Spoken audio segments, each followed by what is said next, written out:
I was in the West Village of Manhattan. Mm-hmm. West Village, sort of Greenwich Village in Manhattan, and I was walking down Hudson Street on the sidewalk, and I saw this little Asian noodle shop, and I was like, huh, that's interesting, and I wandered into this tiny little sort of diner-style noodle shop, and they featured noodle dishes from around Southeast Asia, which was a new concept to me. It's probably a new concept to the world at that point, 1993. And they just had 10 items on the menu instead of your standard Chinese restaurant that would have 150. Page after page. It's just the best noodle dishes from around Southeast Asia, all different cultures.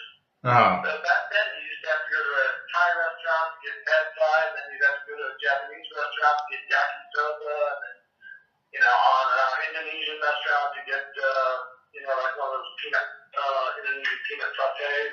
Anyway, this restaurant featured the top 10 noodle dishes from Southeast Asia. I thought that was brilliant. Walking down the sidewalk from there, it struck me that people all over the noodle bowl of the world grew up eating pasta and noodles, and decided that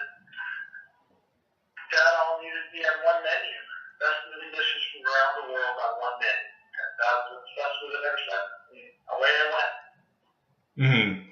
Did you know that you wanted to do food, or was this like a new idea for you? No, as a matter of fact, I think, although my background was in food and beverage, it was on the consumer packaged food side, so I'd never worked in a restaurant before, really. Mm-hmm. And probably would have preferred almost any other idea come to me than a restaurant business. Just because everybody has heard how difficult it is. So, but, that was the idea I was given. And I was certainly looking for one because I was commuting from New York to Boulder, where Jennifer lived. And so that was painful. Every weekend every Sunday getting on a flight back to New York and working the third week and then flying back to Boulder on Friday afternoon. That was pretty painful. Mm. So I definitely needed something to do in Colorado, and so I was open to whatever the universe might provide. And this is what was provided. Yeah. So did you have any, when you first opened it, did you have plans that it was ever going to be more than one restaurant, or what was your original idea with it? Yeah, the idea from the very beginning just started flowing out of me, that initial sort of light bulb that hit me on Hudson Street. The business plan literally was just flowing out of me, and I'd work on it any moment I had free. And the summation of what I set out to do at the very beginning, before opening the first restaurant, my little 10-second elevator pitch is the following: to prove the validity of the global noodle shop concept and maximize early stage value by building 20 to 40 restaurants across 4 to 5 cities within 7 years. Okay. So wow, you were very detailed with exactly what you wanted to do. Yeah, which I think is incredibly important for entrepreneurs. Mm-hmm. I think it's the number one thing they need to get clear on and they need to do is to have a quantifiable, time-bound target that they're striving for. Because, without that, then any destination, if you don't have a destination, any route will get you there, Yeah. You just go meandering out into oblivion. Mm-hmm. So, I think that was one of the central keys to the success we had at Noodle Company, is that I said that, I can still remember it, it was 1993 that I came up with that idea, the proving the validity of the little shop concept, blah, blah, blah, 24 years ago. I probably said it 20,000 times. Yeah. That's not an exaggeration either. I say it over and over. Potential employees at my joint.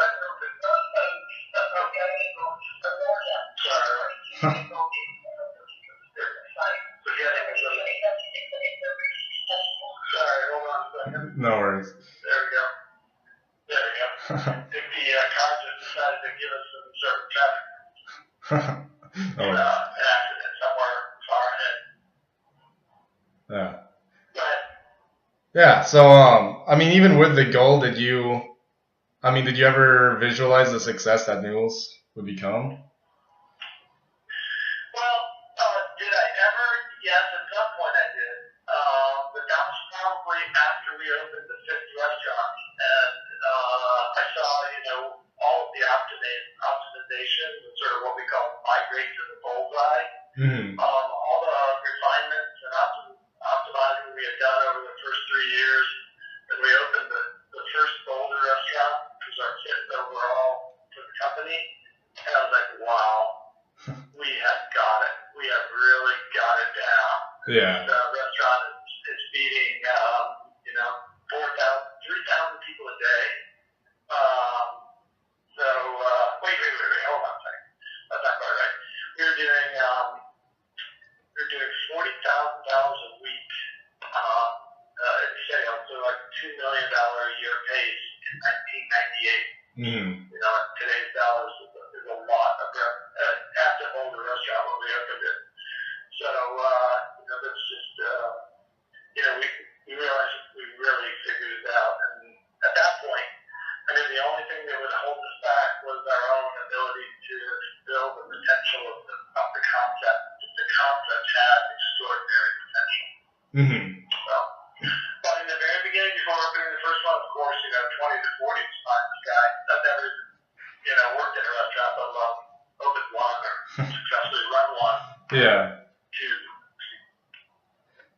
And you were, fast casual, like what they call it now, wasn't really a thing back then, right? You were kind of on top of that trend. That's the thing. Yeah, we helped create the fast casual sector. Yeah. It's kind of crazy. Denver is really kind of the hub of fast casual with all the companies coming out of there. So it seems like a lot of the, like Chipotle and Qdoba and a couple others all started around the same time, all in Denver. So it's crazy how one city produces all. Yeah. So the epicenter has been called as well. I like the hub, though. That's good. Yeah. Yeah. So, and then Tess kind of has been telling me about what you're up to these days. She says that you guys are now completely out of the noodles operations, and that you're doing helping other restaurants start up. Yeah, and I have been doing that, and not just restaurants, but other consumer-facing businesses. I've been doing that for a number of years now. I stepped away from the company almost a decade ago now. Mm-hmm. So after 15 years from 1993 to 2008, and then I stepped away in 2008. So quite a long time actually, but still the new president wants to, we've started to sort of do a monthly get-together, breakfast or lunch or hike or something, and he's very interested in the original premises, belief systems, and the whole sort of approach we took to building culture and building the brand and refining and honing the menu, and why we made the choices we made, and where did these sayings come from, like every guest, every bowl, every time, different sayings like that we had. What's the origin of those? What do they mean to me? So he's so I guess I'm sort of advising from the armchair quarterback type of thing, but only in an informal way. Yeah. Yeah. Is it interesting to see like what's happening to the company when you're on the outside looking in, like your own creation? Yeah, it's a little like watching your 6-year-old play soccer, though. It's like they have moments where you're thrilled and cheering for them, and other moments are like, oh, you should go that way and kick it over there. But I try not to wince. I try not to be the parent in the crowd making either screaming at the refs or making gestures or rolling my eyes, and just try to keep a steady gaze and appreciate that they're trying to do the best they can, and on good days they do that, and other days they don't. Yeah. I like the analogy. And then I guess just for my interest, since I'm a finance major, and like one of the reasons I'm taking the entrepreneurial class is because I'm interested in doing venture capital. Was there like when you went through the company, did you go through the traditional stages of like venture capital or fundraising, or did you go a more unconventional course? Uh, People in the restaurant industry call it highly unconventional because I kept doing rounds of financing private placements of equity to high net worth individuals. We did 7 rounds of financing over the course of about 12 years.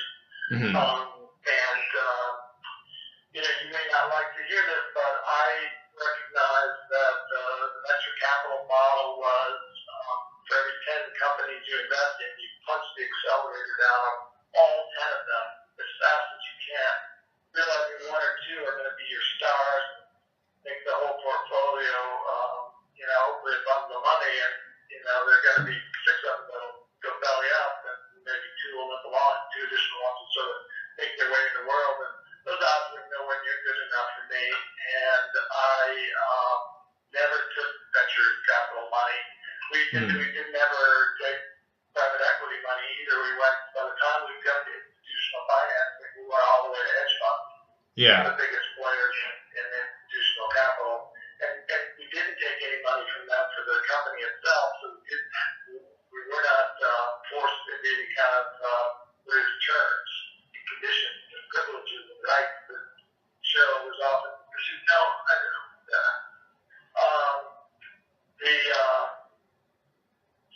We had common stock. We sold common stock. We didn't sell any preferred shares to any private shareholder. We did common stock the entire route, which is really unusual. But it keeps everybody in the same boat and everybody on an even playing field. And the employees that have stock options are the same class of common stock that an investor that just invested $1 million in the company might have held. So that was pretty rare. And I don't know if it'll ever be done again in the restaurant industry, but it's a great time to get to finance the business over the course of those years. And we held fast to our principles, and it worked out for us. Yeah. Yeah, then we talked about in our class that, there's this model of funding of like seed to angel to venture to IPO, but almost no company ever actually follows that traditional route. So it's interesting to hear how each company's gets to where they are with their financing. Well, most of the companies I see, though, do follow a fairly typical path of that you just described. Seed to angel, and maybe that's all in one, seed/angel, and then either venture or private equity or both. I would say most Silicon Valley companies follow that course pretty consistently. It's fairly rare that somebody does something other than at least 2 of those 4. Mm-hmm. And oftentimes 3 or all 4 of them. Mm-hmm. So I don't know, maybe you've seen some examples from people that come to your class from non-Silicon Valley companies, but companies on high growth trajectories almost always have to either get money from venture or they can springboard straight to private equity. But it's a rare day when they skip both. Yeah. Okay, that's interesting. So then, what are some of the companies that you're involved in today? I know Tess said Mod Market was one of them. Yeah, now it's named Modern Market. One of the things the board had to deal with was a lawsuit, Mod Pizza, or threatened lawsuit and settlement with Mod Pizza. So we're now Modern Market. Okay. Yes, you're right.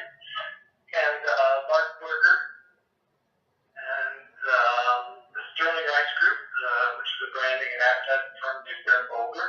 Okay. That does work nationally and internationally, actually, for Frito and Pepsi and Quaker and Nestle and all kinds of big and small companies. Mm-hmm.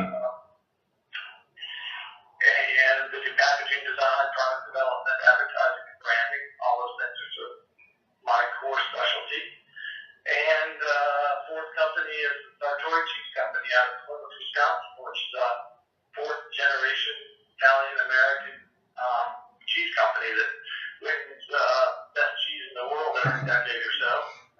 They're extraordinary, high quality aged, like Parmesan, Asiago, and Bellavitano, and those kind of cheeses.